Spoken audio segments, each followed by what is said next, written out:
এভাবে আঘাত করা হয়, দুনিয়ার কোনো মা সহ্য করতে পারে কিনা বলেন?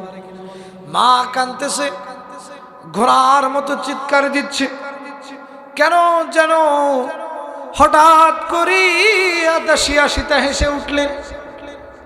এবার ফেরাউনের সমস্ত কর্মচারীরা অবাক দৃষ্টিতে তার দিকে তাকায় রইলেন। কি ব্যাপার, কি ব্যাপার? আমরা ওর সন্তানকে টকবুকে আগুনের মধ্যে দিলাম, আর দেখে আসে ও মনে হয় পাগল হয়ে গেছে, পাগল হয়ে গেছে। এবার হাসা দেখে ফেরাউন রাগান্বিত হয়ে গেলেন। এবার ডাক দিয়ে বললেন, ওর দ্বিতীয় সন্তানটাকেও আগুনে নিক্ষেপ করে দাও। এবার দ্বিতীয় সন্তানটাকে নিয়ে যাওয়া হলো।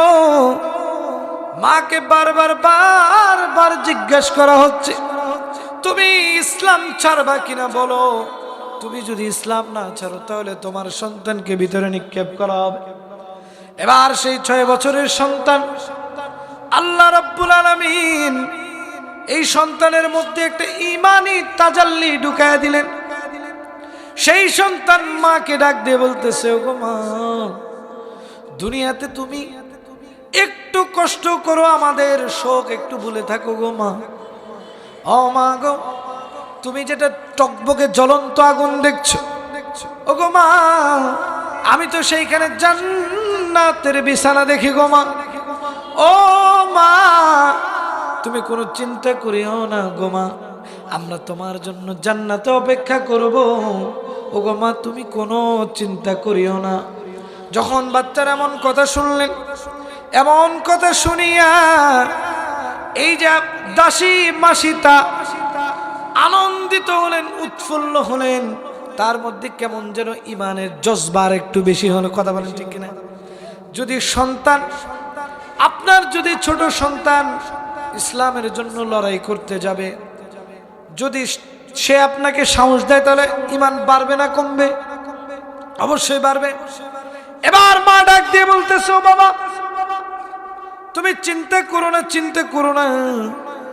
যেদিন দুনিয়া থেকে আমিও বিদায় নিয়ে চলে যাব, সেই দিন তোমাদের সাথে জান্নাতে দেখা হবে। কোথায় দেখা হবে? জান্নাতে দেখা হবে। আরে বাবাজি, এবার সেই 6 বছরের ছোট্ট বালকটাকে নিয়ে গিয়ে টকবকে আগুনের মধ্যে ফেলায় দেওয়া হলো। সেই বাচ্চা কান্দে, মাও কান্দে। মা যতই শক্ত হোক না কেন, সন্তানের যদি কষ্ট দেখে, জীবনে কোনোদিন কোনো মা বাবা সহ্য করতে পারবে না। এই যে আমরা এখানে এসেছি, প্রিয় ভাই আমার, একটু চোখটা বন্ধ করে তাকায় দেখেন না, কার জানি মা নাই, কার জানি বাবা নাই।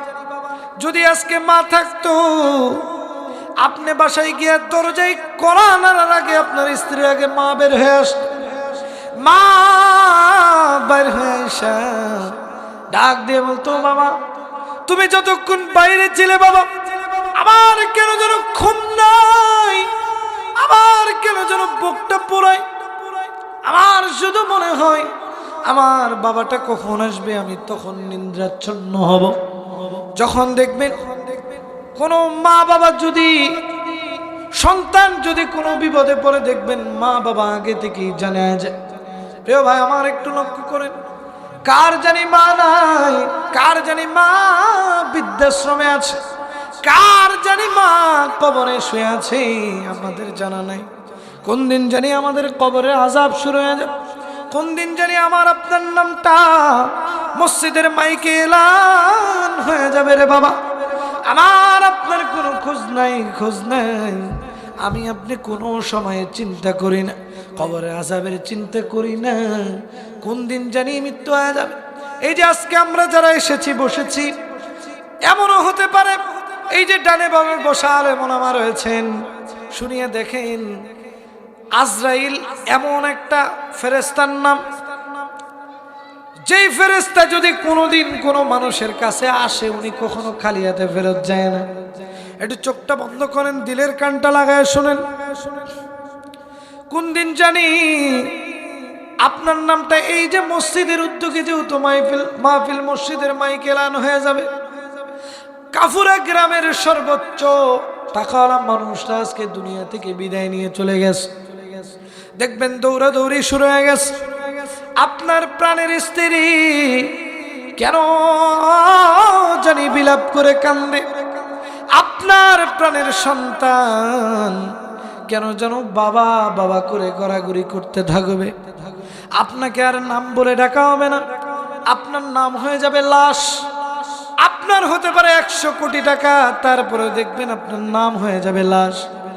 আপনার পরিবারের সবচেয়ে যেটা আদরের সন্তান ছিল আপনার, এই সন্তানটা দেখবেন রাত্র যত গভীর হবে আপনাকে দূর দূর দূর বহু দূর তাড়িয়ে দিতে থাকবে।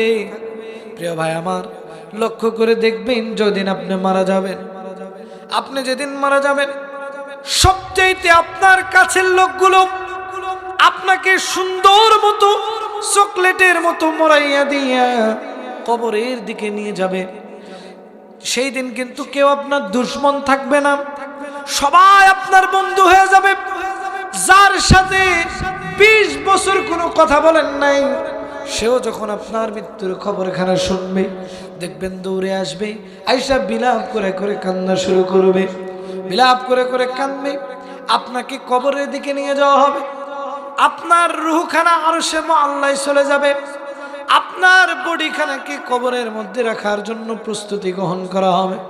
আপনি দেখবেন আপনার বাড়ির পাশের কোনো একটা নিম গাছ থেকে গরম পানি করা হচ্ছে। 2-3 জন লোক গিয়ে কবর খোঁড়া শুরু করেছে। কবর তো এই দুনিয়ার মাটির একটা গর্তের নাম, তারপরেও কেন এই গর্ত এত ভয়ঙ্কর হবে জানেন নি? জানেন? আমার নবীজি বলেছেন কবরের আযাব এত কঠিন হবে যে আযাবের কারণে সমস্ত সাহাবীরা কেঁদেছেন। আমার নবীজি মাঝে মাঝেই কান্না করতেন। একদিনের ঘটনায় হযরতে আবু বকর রাদিয়াল্লাহু তাআলা আনহু মসজিদে নববীর মধ্যে গিয়ে কান্দে। রাত্র গভীর, নবীজি ঘুম থেকে উঠলেন, উঠে লক্ষ্য করে দেখলেন কে যেন মসজিদে নববীর মধ্যে কান্দে। আমার নবীজি বাসা থেকে বের হলেন, বাসা থেকে বের হয়ে মসজিদে নববীর মধ্যে গেলেন। যাওয়ার পরে দেখলেন হযরতে আবু বকর ছোট মানুষের মতো কান্দে।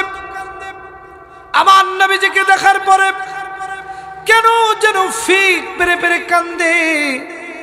নবীজি আবু বকরকে ডাকলেন, ডাক দিয়ে বললেন, ওরে আবু বকর, এত রাত, গভীর রাত, তোমার তো ঘুমানোর কথা রে আবু বকর, তুমি কেন কান্দো? আবু বকর ডাক দিয়ে বললেন, নগো নবীজি, আমি তো ঘুমাইতেই যাব, তখনই আমার মনে পড়ে গেল ওই কঠিন কবরের আযাবের কথা। একটা বার চিন্তা করে দেখেন, যেই সাহাবী জান্নাতের সার্টিফিকেট পাইল দুনিয়াতে, কোথায়? দুনিয়াতে। সেই সাহাবী কান্দে কবর আযাবের ভয়ে, অথচ আমাদের দুনিয়াতে কবর আযাবের ভয় নাই, কবর আযাবের ভয় নেই। লক্ষ্য করে দেখবেন বর্তমান মানুষ